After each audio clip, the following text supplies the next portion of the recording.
저는 이 이야기를 시작하기 전에 많은 고민을 했습니다. 왜냐하면 이 이야기는 저를 포함한 몇 명의 지인들이 경험한 실화이기도 하지만 그때 일들이 떠올라 또다시 두려움에 휩싸이는 고통을 겪게 될까봐 무서웠기 때문입니다. 몇 년 전 저는 경제적인 이유로 투잡을 하게 되었습니다. 제가 일했던 꽃집은 제법 규모가 큰 종합병원 옆에 위치하고 있었고, 보통의 큰 종합병원들이 그렇듯이 병원 옆 건물에는 규모가 있는 장례식장이 있었습니다. 장례식장에는 다들 잘 알고 계시듯이 국화로 치장한 근조화환이 항상 있었고, 제가 일했던 꽃집의 주된 업무는 근조화환을 만들기도 했지만 장례식장에 세워져 있던 근조화환을 치워주고 수거하는 일도 포함되어 있었습니다. 장례식장에 있던 근조화환을 수거해오는 날이면 국화에 스며있던 장례식장의 향냄새 때문에 정신을 못 차릴 정도였고, 흰색 국화꽃이 주는 강렬함은 매사에 무심하고 겁도 없던 저를 묘한 두려움에 휩싸이게 했습니다. 다른 분의 사정으로 어쩔 수 없이 야간에 꽃집으로 출근했던 저는 혼자 남아 일을 하게 되었습니다.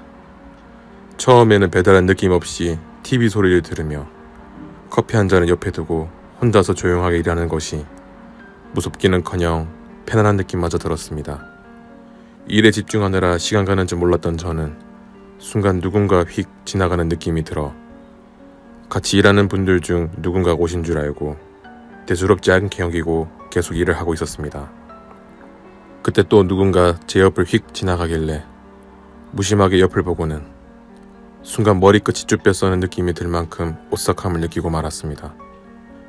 옆모습을 보였던 그 존재는 언뜻 봤을 때에는 평범해 보였지만 뒤돌아서 나가는 듯한 행동했을 때 보였던 모습에서는 뺨에 큰 흉터가 있었고 머리에는 피딱지가 엄청나게 엉겨붙어 있었으며 백기장같이 새하얀 얼굴은 어딘가 납작하게 눌린 듯이 보이는 것이 뭐라고 말할 수 없을 만큼 오싹해 보였습니다. 낡은 업무용 점퍼를 입은 듯한 모습은 사고를 당한 것처럼 처참함이 느껴지는 모습이었습니다.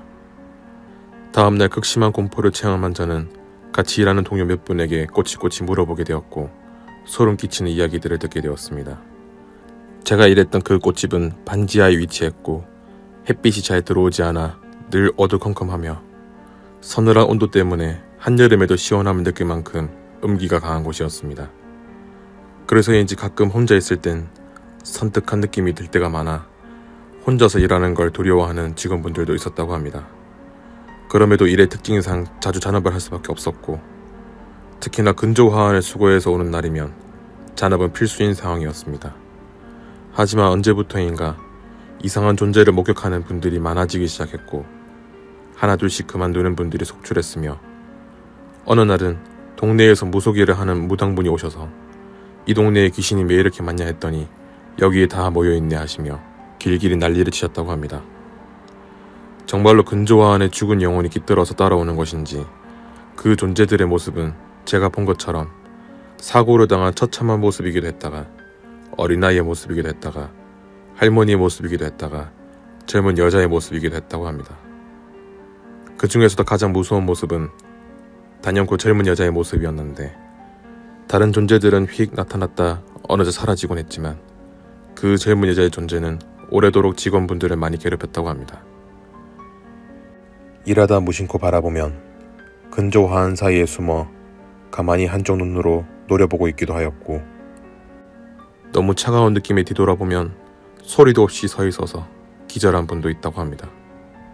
또 어떤 분은 일하는 도중에 자신이 마시던 컵에 손을 대는 순간 너무 싸늘한 느낌에 쳐다보니 그 컵을 젊은 여자가 희고 가느다란 손가락으로 감싸고는 빤히 노려보고 있었다고 합니다. 저 역시도 비슷한 일을 경험하고 나니 꽃집 근처에만 가도 다리가 덜덜 떨리고 가슴이 콩닥콩닥거리는 것이 미칠 지경이었습니다. 사정상 일을 안 할 수도 없어서 매일이 고통의 나날이었습니다. 이번 달까지만 일하고 그만둬야지라고 생각하면서 살얼음판을 걷는 기분으로 꽃집으로 출근하던 어느 날이었습니다. 그날도 전 절대로 혼자 남아 일하진 않겠노라 거듭다짐하면서 꽃집에 도착했지만 산더미처럼 많은 일에 지칠 대로 지쳐 잠깐 잠이 들게 되었습니다. 차가운 공기가 늘 서려있는 반지하이다 보니 따뜻한 난로 앞에서 잠깐이지만 깊이 잠이 들었었나 봅니다. 깜짝 놀라 깨어보니 다들 식사를 하러 가셨는지 조용한 게 둘러보니 아무도 없었습니다. 정말 놀랐지만 그래도 조금 마음을 가다듬고 나니 차츰 무서움도 가라앉고 정신이 차려져서 일을 마무리한 후에 나가야 되겠다고 생각했습니다. 얼마의 시간이 흘렀을까? 계단 쪽으로 향해져 있는 입구 쪽에서 누군가의 목소리가 들리는 듯해 쳐다보게 되었습니다. 입구 쪽에 있는 의자에 누군가가 앉아있는 것처럼 보여 같이 일하는 동료분인가 하는 반가운 마음에 달려가서 보았더니 긴 머리카락에 한쪽 눈이 가려지고 너무나 무서운 붉은 눈빛에 입술이 심하게 부풀어 오른 하얀 옷을 입은 젊은 여자처럼 보이는 존재가 앉아 있었습니다. 저는 그대로 굳어버린 것처럼 움직이지 못하고 그렇다고 주저앉지도 못하고 덜덜 떨기만 하면서 그 여자를 바라보고 있었습니다.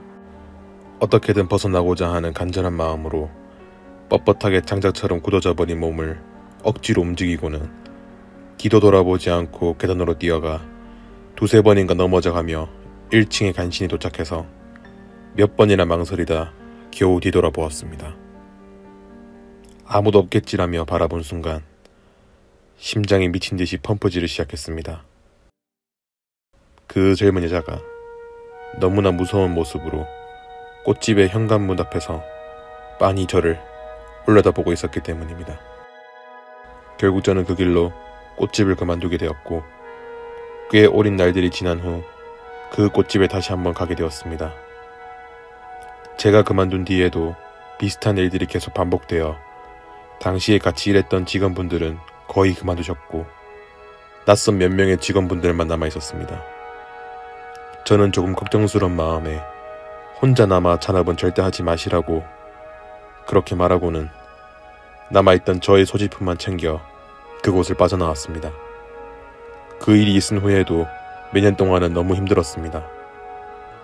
밤마다 그 여자의 모습이 나타나는 악몽을 꾸고 무심하고 겁이 없던 저는 어느 사이인가 어둠을 무서워하게 되었고 몸이 아프다거나 컨디션이 좋지 못할 땐 늘 반복되는 현실 같은 악몽 때문에 밤마다 작은 스탠드 불빛이라도 있어야만 잠들 수 있게 되었습니다.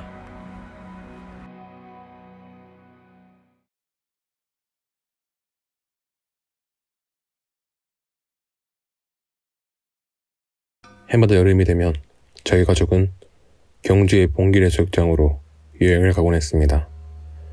봉길해수욕장은 한적함이 느껴질 만큼 조용한 곳이라는 점이 좋아서 여름이 되면 자연스레 그곳으로 가곤 했습니다. 다만 한 가지 힘든 점이 있다면 당시에는 그곳이 작은 어촌 마을이다 보니 숙박시설이 많지 않아 매번 잘 곳을 구하느라 애를 쓸 수밖에 없었습니다.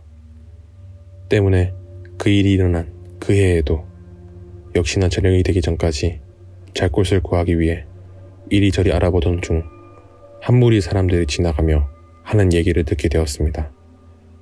저기 위쪽에 모텔 있잖아. 거기는 왜 사람들이 안 가지? 숙박비도 꽤 저렴하던데. 순간 솔깃해진 저희 가족은 반가운 마음으로 마을에서 조금 떨어진 곳에 위치한 그 모텔을 수소문해서 마침내 발견한 그린장 모텔이라고 적혀있는 모텔은 바다 건너편 산 중턱 정도에 자리 잡고 있었고 낡은 가로등 하나만 있어서 오후 6시 무렵이었는데도 불구하고 조금 어둑한 기분이 들 만큼 적막한 곳이었습니다.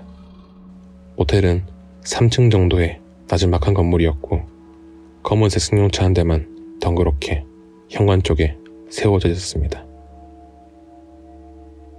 모텔 입구는 여느 모텔과 다르지 않게 자그마한 프런트가 있었는데 이상한 것은 그다지 늦은 시간이 아닌데도 불구하고 주인 부부처럼 보이는 두 사람이 퇴근 준비를 열심히 하고 있었다는 것입니다. 무인 모텔도 아니고 자그마한 모텔에서 주인도 원래 퇴근을 하는 건가? 의아한 마음이 들어 주인에게 물어보았습니다. 이렇게 퇴근하시면 저희가 갑자기 필요한 물건이 있을 땐 어떻게 하나요? 그러자 주인 부부가 하는 말도 참 이상했습니다.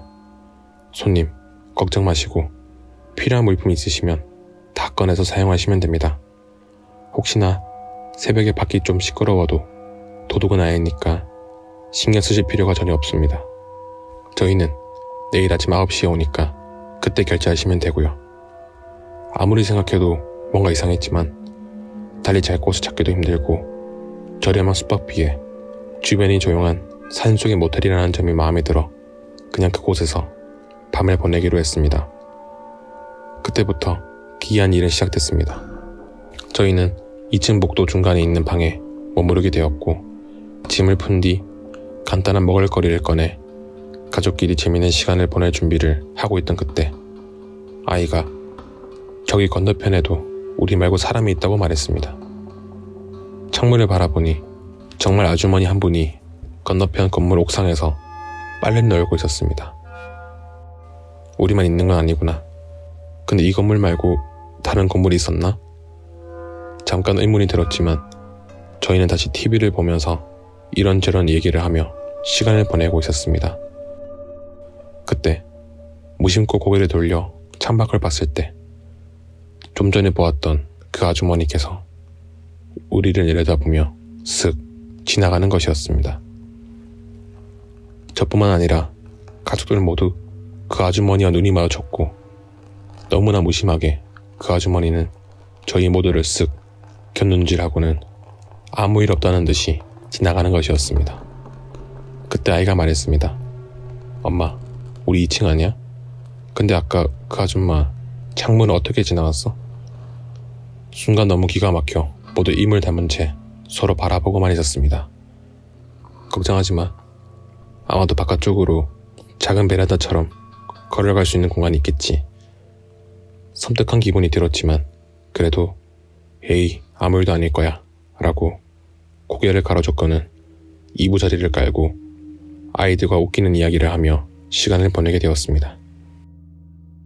한창 이야기꽃을 피우고 있던 와중 갑자기 누가 출입한 것도 아닌데 현관 센서 등이 깜빡 켜지는 것이었습니다.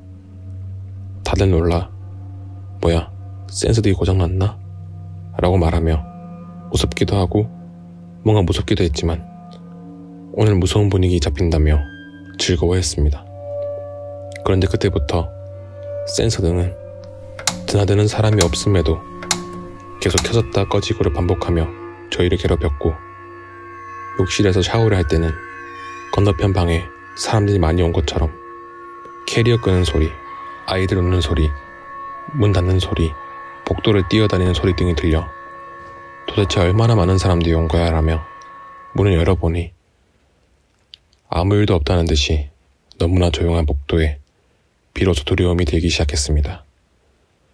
조금 더 시간이 흘러서 자정 무렵이 되었을 때는 누군가 저희가 묵고 있는 방에 문을 두드리기 시작했습니다. 너무나 무서워서 누구냐고 소리치니까 가난한 여자 목소리로 조그맣게 옹알거리는 소리가 들려서 기가 막힐 지경이었습니다. 밤새도록 시달리다가 아이들도 잠들고 다른 가족들도 다들 잠들었지만 저는 도저히 잠들 수가 없어서 그날 밤을 뜬 눈으로 꼬박 세워서 보냈습니다. 잠들려고 억지로 눈을 감으면 누군가 옹알거리는 소리가 들리고 잠시 조용하다가 문을 두드리고 복도를 누군가 뛰어다니고 다음날 아침 9시가 되어서 주인 부부가 출근한 것을 보고 다급하게 따지듯이 물었습니다. 어젯밤 혹시 저희들 말고 다른 사람들이 여기 많이 묵었나요? 순간 주인 부부는 잠시 망설이다가 저희 말고는 아무도 없었다라며 괜찮냐고 물어보는 것이었습니다.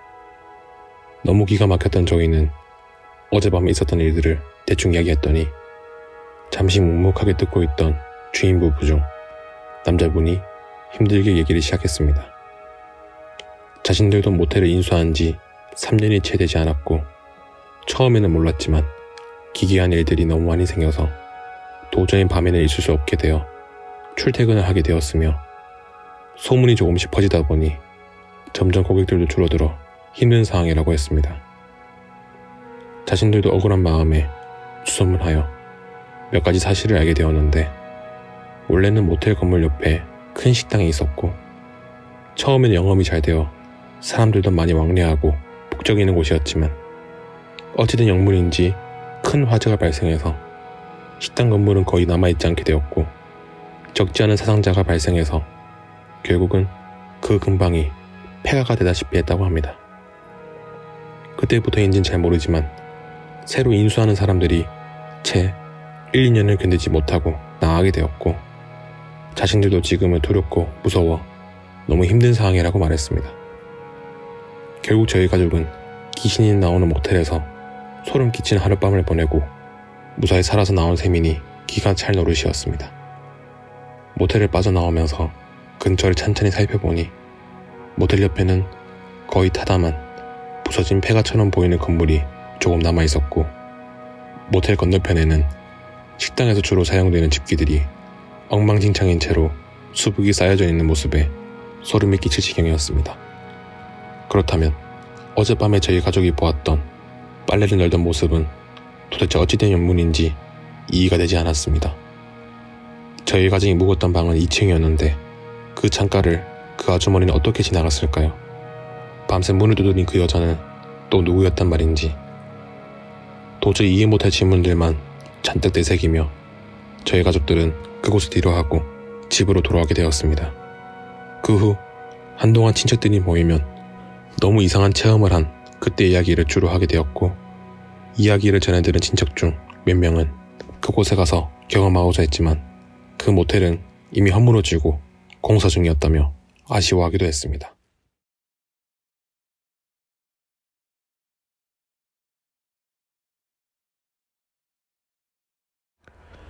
오래전에 돌아가신 저희 이모가 해준 이야기는 어려웠던 시절에 서름과 아픔을 간직한 무섭고도 기이한 이야기입니다.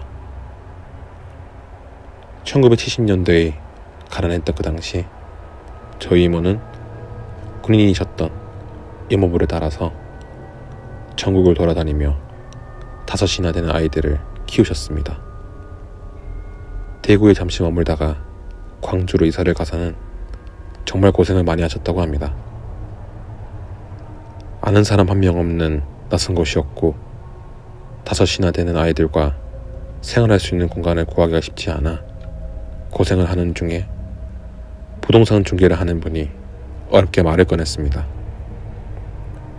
저기 혹시 귀신 나온다고 소문이 나서 헐값에 나온 집이 있긴 한데 한번 가볼래요? 당시의 이모 댁은 너무나 어려운 상황이라 반가운 마음에 앞뒤 가리지 않고 무조건 좋다고 승낙을 하셨다고 합니다. 아이들과 함께 도착한 그 집은 깨끗하고 넓은 마당에 정갈한 주방이 있는 도저히 귀신 나오는 집이라고 믿기지 않는 곳이었습니다. 아이들과 이모는 다 헛소문인가 보다 하고 생각하며 조금은 긴장된 마음으로 그 집으로 이사를 갔습니다. 제법 넓은 그 집은 방이 4칸이었는데 이모와 이모부가 안방을 사용하셨고 큰아들이 혼자 방을 사용하고 딸 2명이 방 1칸, 넷째와 막내가 방 1칸을 사용하게 되었습니다. 이사를 하고 난 뒤 며칠간은 별다른 일 없이 시간이 지나갔지만 일주일 정도의 시간이 흐른 뒤부터 문제는 시작되었습니다. 어느 날부터 넷째와 막내가 밤마다 잠을 이루지 못하고 큰 소리로 비명을 지르거나 칭얼거리며 흐느껴 울기도 하고 목유병이 걸린 것처럼 자다가 일어나 온 집을 돌아다니며 고함을 지르기도 하는 등 이상한 행동을 하는 것이었습니다. 이모는 처음에는 이사한 지 얼마 되지 않아 아이들이 낯설고 피곤해서 그런 거라고 대수롭지 않게 여기고 지나갔습니다. 하지만 차츰 시간이 흐르고 어느 정도는 그곳에서의 생활이 익숙해져야 할 때인데도 불구하고 아이들은 여전히 칭얼거리고 밤을 두려워해서 이모는 점차 뭔가 좋지 않은 일이 일어났다고 생각하게 되었습니다. 도대체 무슨 일인가 궁금해서 아이들에게 물어봐도 고개를 가로저으며 모르겠다고 아무것도 기억나지 않는다고만 할 뿐이어서 궁금증은 점점 더 예망했습니다. 이모와 이모부는 아이들이 점점 잠을 깊게 자지 못해서 멍해지고 예민해지는 것 같아 그날 밤은 아이들이 먼저 잠들기를 기다렸다가 아이들이 또다시 잠에서 깨어나 울고 고함을 지르면 득달같이 달려가 보기로 작정하고 숨죽이고 기다렸습니다. 시간이 흘러 아이들은 이미 잠들었고 별일 없이 조용한 것 같아 이모와 이모부도 꾸벅꾸벅 졸기 시작하였습니다. 그러곤 얼마의 시간이 흘렀을까. 아이들이 또다시 바늘에 찔린 것처럼 울어대기 시작해서 이모와 이모부는 그 방으로 달려갔습니다.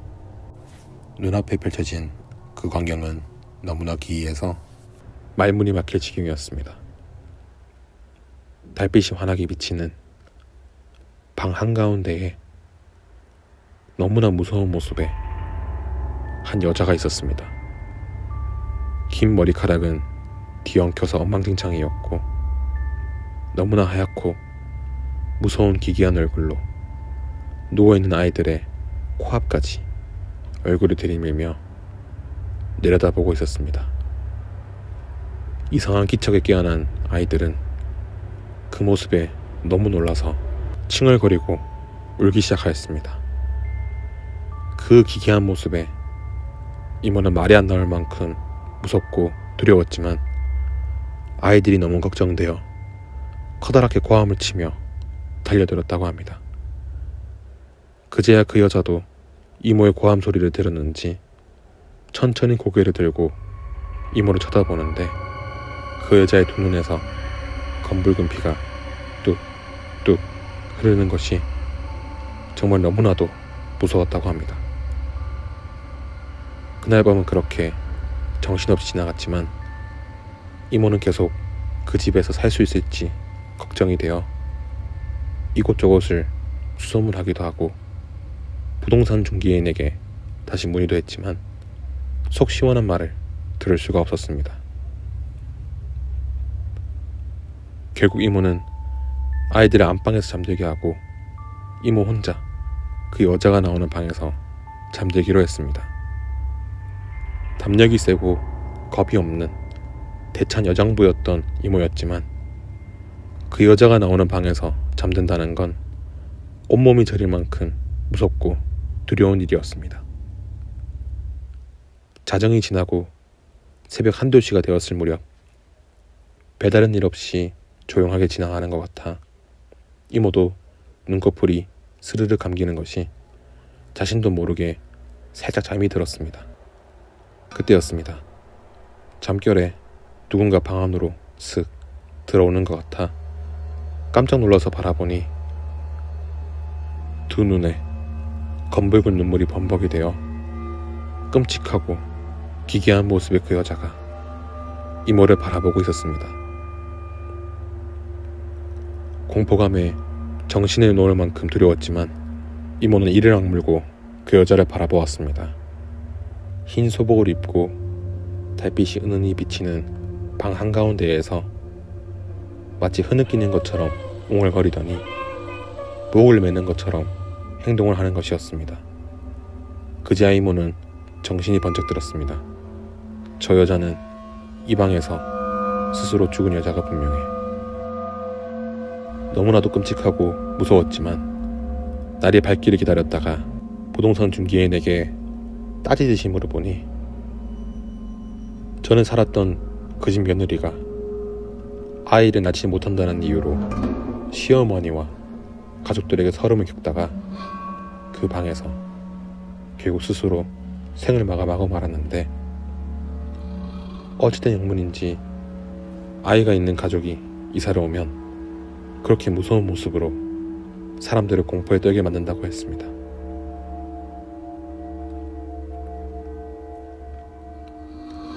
그 말을 듣고 난 뒤 이모는 그 여자가 너무 불쌍한 마음이 들어 당장 다른 곳으로 이사가자는 가족들의 말을 뿌리치고 혼을 달래는 진혼굿을 한바탕 하고 그 여자의 슬픔을 달래는 죄를 지냈다고 합니다. 그래서였을까? 그 후로는 달빛이 환한 밤에도 더 이상 그 여자는 나타나지 않았다고 합니다. 마당이 넓은 그 집은 후에 재개발이 진행되어 이모 역시도 보상금을 받을 수 있게 되었고 차츰 형편이 좋아졌다고 합니다. 이모는 그 후로도 달빛이 환하게 비추는 밤이면 혹시 그 여자가 붉은 눈물을 흘리며 다시 나타날까봐 마음을 졸이며 살았다고 합니다. 그 여자는 왜 달빛이 비추는 밤에 나타나 잠든 아이들의 얼굴을 들여다보며 깊고 붉은 눈물을 흘렸을까요?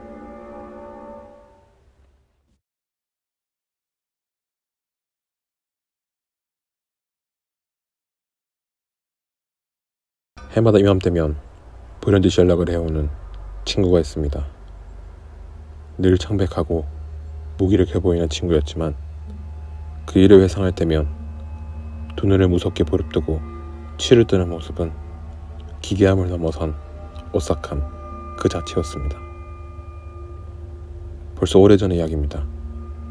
우리 소대로 그 친구가 전입신고를 한 날은 유난히도 바람이 불고 부슬부슬 비가 내리는 을신년스러운 날이었습니다. 별로 말이 없고 조용한 성격의 그 친구는 아무에게도 관심을 보이지 않고 혼자서 책을 보거나 기도하듯 중얼거린다거나 그도 아니면 혼자서 뭔가를 열심히 적고 있는 모습을 보였습니다. 처음에는 그 친구의 행동이 이상해서 관심을 보인 이도 있었지만 곧 모두들 무심해져서 별 소동 없이 시간이 흘러갔습니다. 그날이 오기 전까지 말입니다. 혹한기 소부대 산악 훈련이 시작되는 그날은 모두들 긴장해서 묵묵히 준비를 하며 훈련에 임할 대비를 하고 있었습니다. 산속으로 들어가야 된다는 두려움 때문인지 그 친구는 사색이 되어 그나마 가정 대화를 많이 하는 편인 제게 하소연하기 시작했습니다. 무엇이 그렇게 두려운 건지는 모르겠지만 벌벌 떨면서 떨리는 목소리로 산속에서 훈련을 하는 것이 어떤 것인지, 우리들 말고 다른 민간인들은 주변에 없는지, 쓸데없는 질문들을 웅얼거리면서 끊임없이 묻는 것이었습니다. 참다 못한 제가 결국 화를 내고 말았는데 풀 죽은 그 모습이 좀 안 돼 보여서 괜찮을 거라고, 아무 일 없이 무사히 잘 기대할 수 있다고 다독거릴 수밖에 없었습니다. 결국 몇 시간이 흘러서 각 소대별로 산속에 흩어져 훈련에 임하게 되었습니다. 우선 배고픔과 추위를 해결하기 위해 적당한 장소를 물색하기 시작했습니다. 어둑해진 주변이 두려웠던지 그 친구는 제 옆에 딱 붙어서 불안한 시선으로 주변을 두리번거리고 있었습니다. 소대원들이 흩어져서 주변을 수색하다가 낡고 버려진 자그마한 집을 발견해 모두들 그 집 안으로 들어가게 되었습니다. 오래전에 버려졌는지 산속의 집인데도 불구하고 퀴퀴한 냄새와 여기저기 보이는 거미줄, 너저분한 바닥까지 당장이라도 뭔가가 튀어나올 것 같은 스산한 내부였습니다. 그렇지만 10명의 젊은 장병들이었기에 대충 바닥을 치우고 두런두런 둘러앉아 그나마 조금 남아있던 부식을 나눠 먹으며 두고 온 여자친구 이야기, 편찮으신 부모님 이야기 등 평소 잘 털어놓지 않던 이야기들을 조금씩 얘기하며 분위기가 깊어질 때였습니다. 갑자기 그 친구가 눈이 둥그레져서 맞은편에 앉아있던 대원을 뚫어지게 바라보며 덜덜 떨기 시작했습니다. 저거 보이지 않으세요? 도대체 왜 이러는 건지 짜증이 나서 저 역시도 맞은편에 앉아있던 대원을 바라보았습니다. 도대체 저게 뭐야? 전 제 두 눈을 의심했습니다. 그 친구가 가리킨 대원의 등에 너무나도 무서운 모습에 할머니가 엎혀져 있었습니다. 그 친구는 제가 너무나 놀라 기겁을 하는 모습을 보고 저거 보이시죠? 지금 저만 보이는 거 아니죠? 다른 대원들은 우리가 난리를 치자 뭔 일이야 대체 라면서 같은 것을 쳐다보면서도 이상하다는 듯이 고개를 갸우뚱할 뿐 무서워하지도 두려워하지도 않아서 제가 물었습니다. 최병장님, 저기 등에 엎인 할머니 안 보이십니까? 아니 뭐가 있다고 그래. 장난치지 마. 안 그래도 기분 별로구만. 이게 무슨 일인지, 왜 내 눈에만 보이는 건지 너무나 무서웠습니다. 할머니를 업고 있는 그 대원은 어깨가 아픈지 계속 어깨를 만지며 투덜거렸고, 등에 엎인 할머니처럼 보이는 그 존재는 너무나 사악한 웃음을 지은 채 저를 쳐다보고 있었습니다. 설마 저게 귀신이란 말인가? 그 일이 있은 후부터 상상도 못한 일들이 일어났습니다. 그 친구가 바라보고 있는 곳을 저도 바라보면 그곳엔 있어서는 안 될 존재들이 보이기 시작했습니다. 핏도성의 머리를 한 한복 차림의 남자가 서 있기도 하고, 할머니처럼 보이는 존재들이 모여서 이야기하는 것처럼 보이기도 하는 것이 미칠 지경이었습니다. 도대체 무슨 일이 일어난 건지, 왜 내게만 저런 존재들이 보이는지 너무 알고 싶었던 저는 그 친구에게 물어봤습니다. 그러자 그 친구는 자신 역시도 처음부터 귀신을 본 건 아니었으며, 고등학교 때 친하게 지내던 친구와 가깝게 지내면서 우연히 보게 된 것이 그 발단이었다고 했습니다. 그 후부터 그 친구는 귀신을 보게 되었으며 자신의 집에서조차 편하게 있지 못했다고 했습니다. 학교를 가도 따라오고 친구들과 모이는 자리에도 따라와서 자신의 곁에 서 있다고 했습니다. 그뿐만 아니라 마음 놓고 화장실조차 갈 수 없었다고 합니다. 그때마다 그 친구는 귀신이 있다고 두려워하며 난리를 쳤다고 하니 자연스레 그 누구도 그 친구와 말도 하지 않게 되었고, 친구들도 점차 그 친구에게서 멀어져 갔다고 합니다. 그런데 하필이면 그 일이 제게도 일어났으니 기가 막힐 지경이었습니다. 그러다 어느 날 한밤중이었습니다. 화장실을 가려고 복도를 걸어갈 때 뒤쪽에서 뭔가 인기척이 느껴져 뒤돌아보니 한 여자가 저를 멍하니 따라오고 있었습니다. 새벽에 여자가 있다니 이게 뭐야?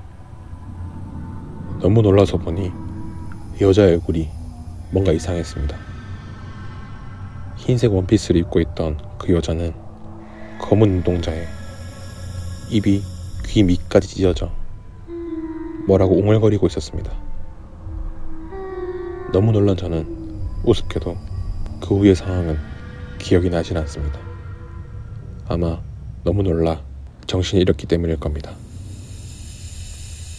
그 일이 있은 후론 그 친구와 되도록 이야기를 하지 않으려 했고, 그 친구가 다가오면 미안한 마음이 들기도 했지만 애써 못 본 척 외면하였습니다.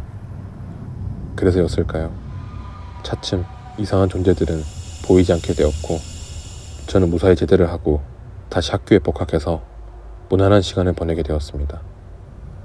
그 후임과도 자연스레 연락이 닿지 않게 되어 저는 서서히 그 후임을 잊게 되었습니다.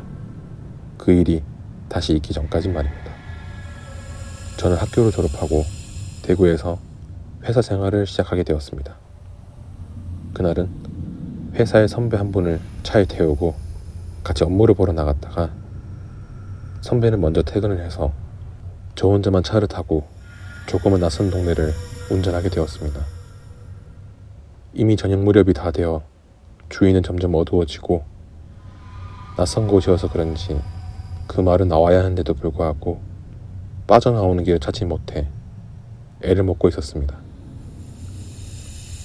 열심히 애를 써서 운전했지만 어찌된 영문인지 같은 곳을 자꾸 뱅글뱅글 돌고 있는 것 같아서 머리끝이 쭈뼛 서는 느낌이 들었습니다.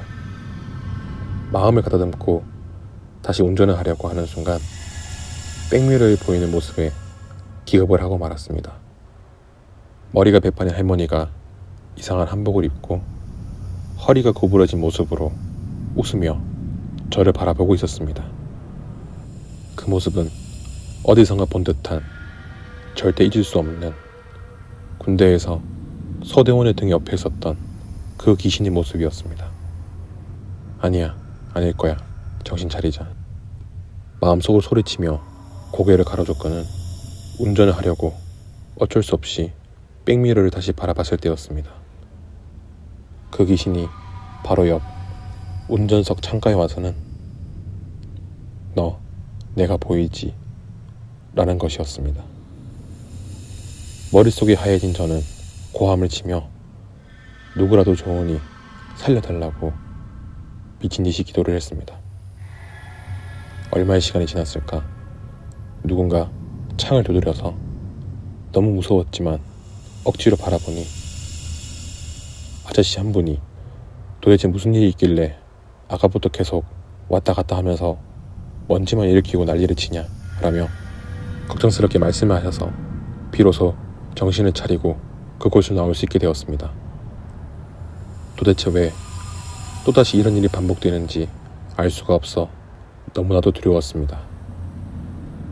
그 일이 있고 난 뒤에는 혼자서 방 안에 있을 수도 없었고 옷장을 벌컥 여는 일조차 할 수 없게 되었습니다. 왜냐하면 그 안에 뭔가가 있어서 저를 노려보고 있을까봐 너무나 두려웠기 때문입니다. 며칠이 지난 후 잊고 있었던 그 친구에게서 뜬금없이 전화가 왔습니다. 혹시 무슨 일 있으신 거 아닙니까? 이제껏 저를 괴롭혀왔던 그 할머니가 며칠 전부터 보이지 않아서 혹시나 병장님께로 간 게 아닌가 해서요. 그때부터 전 밤을 두려워하게 되었고 절대로 혼자 집에 있지 않았으며 성당에도 그 누구보다 열심히 다니면서 그 존재를 떨쳐내고자 몸부림을 치게 되었습니다. 그리고 누구보다도 가끔 집에 찾아오는 그 후임을 기다리게 되었습니다. 그 친구만이 제가 겪은 일을 믿어주고 같은 아픔을 간직하고 있기 때문입니다. 올해도 어김없이 그 친구가 찾아오길 기다립니다. 어젯밤 보였던 그 존재에 대해서 누군가 믿어주길 바라면서 말입니다.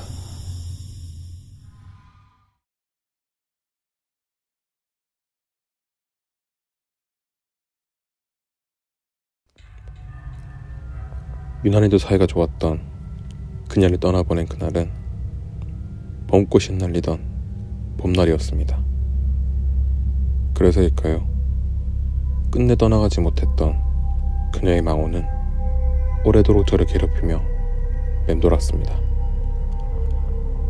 태어날 때부터 약한 몸을 가지고 태어난 막내 이모는 집 밖으로 잘 나가지를 못해 답답하고 무료함을 느낄 때면 자주 저희 집을 놀러와서 오랫동안 머물다 가곤 했습니다. 긴 투병 생활로 인해 외모는 몰라보기 수척해져서 처음 보는 사람은 막내 이모의 외모에 놀라 말을 잃을 정도였습니다.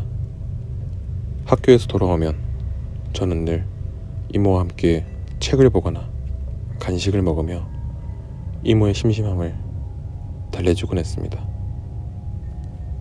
하지만 언제부터인가 막내 이모는 눈에 띄게 말수가 줄어들었고 혼자서 멍하니 앉아있기도 하는 등 평소와 너무 다른 모습들을 보여서 궁금함을 참지 못한 저는 막내 이모에게 물었습니다.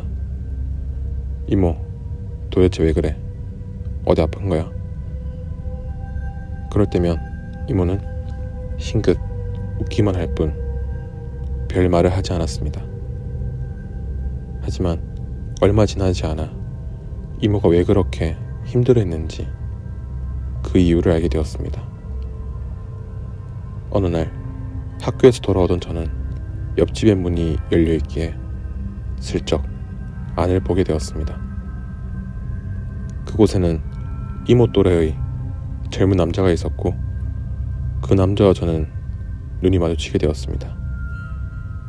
그날 이후 그 남자는 등 하굣길에 마주치면 눈인사를 건네기 시작했고 저 역시 그 남자의 소심한 인사가 싫지는 않았지만 이모가 호감을 가지고 그 남자를 지켜보고 있다는 사실을 알게 된 저는 그 남자와 마주치지 않으려고 최대한 애를 써가며 학교를 다니게 되었습니다.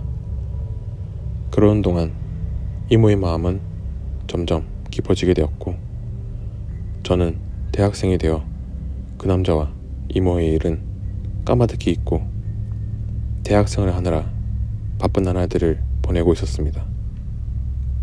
그러던 어느 날 불현듯이 생각지도 못했던 옆집의 그 남자가 친구들과 수다를 떨며 걸어가던 제 앞에 초췌한 모습으로 나타나 할 말이 있다고 했지만, 저는 그 남자를 외면한 채 말 한마디 하지 않고 그 남자를 지나쳤습니다. 그리고 얼마간의 시간이 흐른 후 많은 사람들의 반대에도 불구하고 그 남자와 막내 이모는 결혼식을 올리게 되었고, 저는 이모가 진심으로 행복하기를 바라며 두 사람의 앞날을 축복해 주었습니다. 하지만 그 남자는 얼마 가지 않아 몸이 약한 이모를 냉대하게 되었습니다. 소심하고 얌전했던 남자는 급기야 술을 마시면서 이모를 구타하고 멸시하기를 서슴지 않았습니다. 너무나 마음이 아팠던 저는 이모를 위로하고자 많이 노력하며 그 남자와 헤어지기를 권유하기도 했습니다. 하지만 이모는 그 남자가 그토록 괴롭히고 냉대를 할 때는 아무 말도 하지 않고 묵묵히 있다가도 제가 이모를 위로하려고 하면 화를 내고 소리를 치며 고함을 지르기도 하는 등 이해 못할 행동을 했습니다. 이모는 그 남자의 학대가 그 남자가 호감을 가졌던 저로 인한 것이라고 오해를 해서 끝없이 저를 원망하고 미워하고 그 불행의 모든 탓을 제게 돌렸습니다. 전 억울하고 분했지만 몸이 약한 이모가 걱정이 되어서 그저 이모의 절망이 나아지기만을 바라고 있었습니다. 하지만 이모는 얼마 가지 않아 자리에서 일어나지 못할 만큼 병세가 위독해졌고 더 이상 말을 할 수조차 없게 되었습니다. 생명의 빛이 사라진 얼굴에서 기계아리만큼 두 눈만이 섬뜩한 빛을 내며 저를 쳐다보는 것이었습니다. 그토록 친하게 지내며 서로를 잘 이해하고 아껴주던 이모와 저였기에 너무 마음 아팠지만 괴기스럽도록 눈을 반짝이며 저만을 그 눈으로 보고 있을 때는 무섭기만 했습니다. 얼마 후 이모는 허망하게 세상을 떠나게 되었고, 그 남자는 어디로 사라졌는지 보이지조차 않았습니다. 그런 어수선한 상황이었지만 모두들 이모의 명복을 빌며 조용히 장례식을 치르게 되었습니다. 장례식이 끝나는 발인날이었습니다. 발인을 끝내고 화장터에까지 갔다 와서 피곤했던 저는 어른들보다 먼저 집에 도착해서 밀린 집안일을 대충 마무리한 뒤 책상에 앉아 과제물을 펼치려고 할 때였습니다. 누군가가 방문을 열고 얼굴을 들이밀길래 엄마가 오셨나라며 뒤돌아보니 죽은 이모가 산발을 한 채 염습을 할 때 입고 있던 수의를 칭칭 감고서는 제게 다가오는 것이었습니다. 얼굴조차 염습할 때의 수의로 감겨 있었지만 그 사이에 벌어진 틈으로 이모의 벌겋게 무서운 눈동자가 보였습니다. 목청껏 엄마라고 고함을 지르려고 했지만 목소리는 나오지 않았고 숨을 쉬기도 힘들어졌으며 지금 이게 환상인지 현실인지 가늠할 수 없을 만큼 정말 미칠 지경이었습니다. 수의를 칭칭 감고 있는 모습은 정말이지 너무나도 무서웠습니다. 그때였습니다. 엄마가 저를 부르는 목소리가 들려 안도를 하며 다시 방문 쪽으로 바라보니 이모는 사라지고 없었습니다. 그때부터 시작된 이모의 망호는 저를 잠들지 못하게 했으며 낮에도 혼자서 절대 있을 수 없게 되었고 어느 사이엔가 저를 아무것도 할 수 없는 존재로 만들어버렸습니다. 점차 망가져가는 저를 걱정한 엄마는 신경정신과부터 용하다는 무당한테까지 저를 데리고 다니며 치료를 받게 했지만 아무 소용도 없었습니다. 마지막으로 정말 용하다는 한 스님에게 찾아간 제게 그 스님이 말했습니다. 수의를 온몸에 두른 여자가 제 옆에 있다고. 스님은 부적을 하나 줄 테니 이모의 49제가 끝날 때까지 어떤 일이 있어도 절대 뒤돌아보면 안 된다고 말했습니다. 부적을 몸에 지니고부터는 기분 탓인지 차츰 마음도 진정되고 이모의 모습도 보이지 않게 되어 서서히 원래의 생활로 돌아갈 수 있게 되었지만 밤에는 아직도 두려운 마음이 남아 거실과 밤의 형광등을 환하게 켜두고 밤이 지나가기만을 기다리는 일이 반복되고 있었습니다. 어느 날 부모님은 안방에서 주무시고 동생도 자신의 방에서 자고 있는 조용하고 평온한 밤이었습니다. 저는 거실 테이블에서 잡지를 뒤적이며 시간을 보내고 있었습니다. 바로 그때였습니다. 가느다란 손가락의 느낌이 등에서 느껴졌습니다. 차갑고 소름 끼치는 염습의 냄새가 나는 그 존재. 이모가 등 뒤에 서 있는 느낌이 들었습니다.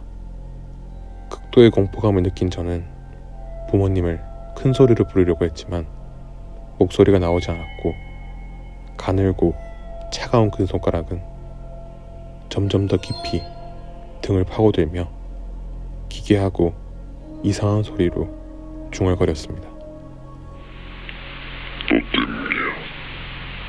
때문이야. 그 순간 참지 못한 저는 뒤돌아보게 되었고 원한을 가득 담은 검은 두 눈에서 눈물을 흘리며 끔찍하리만치 섬뜩한 눈빛으로 노려보고 있는 너덜거리는 수의를 입고 있는 이모를 보게 되었습니다. 너 때문이라고 끊임없이 웅얼거리며 푸르스름하고 일그러진 얼굴을 코앞까지 들이미는 모습을 보고도 손끝 하나 움직이지 못하고 온몸이 오그라들어 그저 보고만 있을 뿐이었습니다. 뒤돌아보지 말라는 그 스님의 금기를 어긴 탓인지 그 후로 저는 방 안에서 꼼짝 않고 있어도 붉은 눈물을 흘리며 끊임없이 웅얼거리는 그 여자가 보여서 밤에도 잠들 수 없고 나조차 더 이상 자유로울 수 없는 지옥 같은 생활을 하게 되었습니다. 만약 그때 제가 끝까지 뒤돌아보지 않았다면 스님의 말처럼 이모의 망호는 49제를 지나고 난 뒤 살아생전의 슬픔을 뒤로하고 떠나갔을까요?